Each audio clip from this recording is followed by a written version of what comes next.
کیا چین ایران کو نیوکلیئر طاقت بننے سے روک پائے گا؟ کیا اسرائیل کی چین سے بار بار ثالثی کی اپیلیں صرف ایک بے اثر چیخ بن کر رہ جائیں گی؟ اور آخر ایران کیوں روس سے ہٹ کر مکمل طور پر چین کے کیمپ میں جا رہا ہے؟ اسرائیل نے کھلے عام یہ کہا ہے کہ چین اپنی معاشی اور سیاسی طاقت استعمال کر کے ایران پر دباؤ ڈالے تاکہ ایران اسرائیل 12 روزہ جنگ میں یہی وجہ بنی کہ ایران کی فضائیہ میدان میں نہ آ سکی۔ اس ناکامی کے بعد ایران نے فضائیہ کو دوبارہ مضبوط بنانے کی کوشش شروع کی، لیکن حالیہ جنگ میں روس کی کارکردگی مایوس کن رہی۔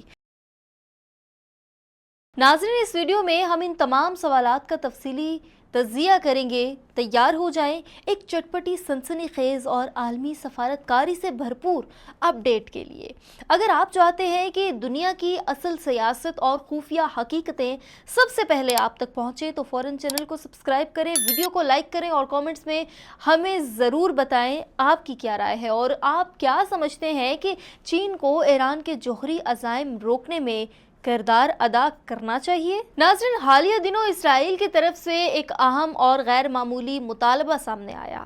چین ایران کو نیوکلیئر ہتھیار بنانے سے روکے۔ اسرائیل نے کھلے عام یہ کہا ہے کہ چین اپنی معاشی اور سیاسی طاقت استعمال کر کے ایران پر دباؤ ڈالے تاکہ وہ نیوکلیئر سرگرمیاں بند کرے اور اپنے ہتھیاروں کی تیاری روک دے۔ یہ مطالبہ اس وقت کیا گیا جب ایران اور چین کے درمیان دفاعی تعاون تیزی سے بڑھ رہا ہے۔ ایران J-10C جیسے جدید چینی طیارے خریدنے کی کوشش میں ہے اور ان مذاکرات نے اسرائیل میں خطرے کی گھنٹی بجا دی ہے۔ J-10C وہی لڑاکا طیارہ ہے جسے پاکستان نے نہایت مؤثر انداز میں بھارت کے خلاف استعمال کیا۔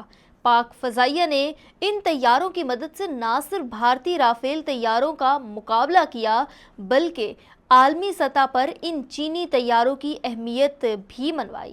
اب ایران انہی طیاروں کی خریداری کے قریب ہے اور اگر یہ سودا ہو جاتا ہے تو اسرائیل کو خدشہ ہے کہ اس کا فضائی برتری کا توازن بگڑ جائے گا۔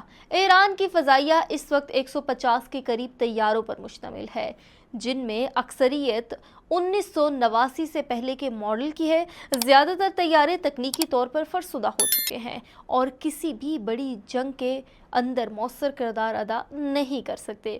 ایران اسرائیل 12 روزہ جنگ میں یہی وجہ بنی کہ ایران کی فضائیہ میدان میں نہ آ سکی، کوئی ایرانی طیارہ فضا میں نہ اڑ سکا اور نتیجتاً اسرائیلی جنگی طیارے پورے ایران میں کھلے عام حملے کرتے رہے۔ اس ناکامی کے بعد ایران نے فضائیہ کو دوبارہ مضبوط بنانے کی کوشش شروع کی اور چین اس وقت اس کے لیے سب سے موزوں پارٹنر بن کر سامنے آیا۔ J-10C جدید technology, PL-15 long range missile اور 4.5 جنریشن کی طاقت کے ساتھ ایران کے لیے گیم چینجر ثابت ہو سکتے ہیں۔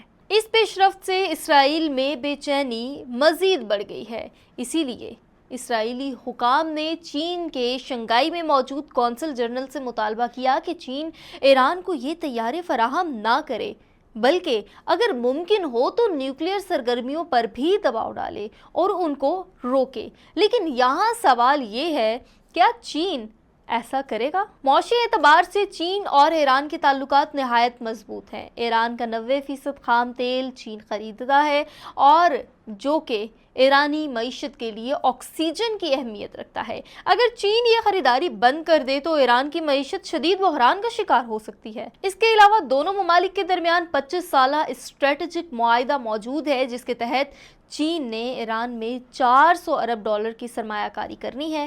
یہ سرمایہ کاری توانائی، ٹیکنالوجی، انفراسٹرکچر اور دفاعی شعبے پر محیط ہے۔ چین ایران کے ساتھ یہ تعلقات کسی بھی صورت خراب نہیں کرنا چاہے۔ یہی وجہ ہے کہ اگرچہ اسرائیل نے مطالبہ کیا ہے لیکن چین کی طرف سے کسی قسم کی پابندی یا روک تھام کا عندیہ نہیں ملا۔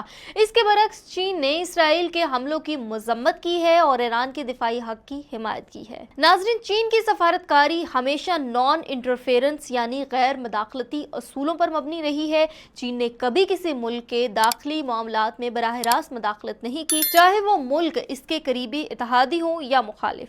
ایران بھی ایسا ملک ہے جو بیرونی دباؤ اور مداخلت کو برداشت نہیں کرتا۔ اسی لیے چین کے لیے یہ ممکن نہیں کہ وہ ایران سے کہے کہ اپنا جوہری پروگرام بند کرے یا طیاروں کی خریداری کو روک دے۔ دوسری طرف روس کا کردار بھی بہت اہم ہے۔ وہ کیسے؟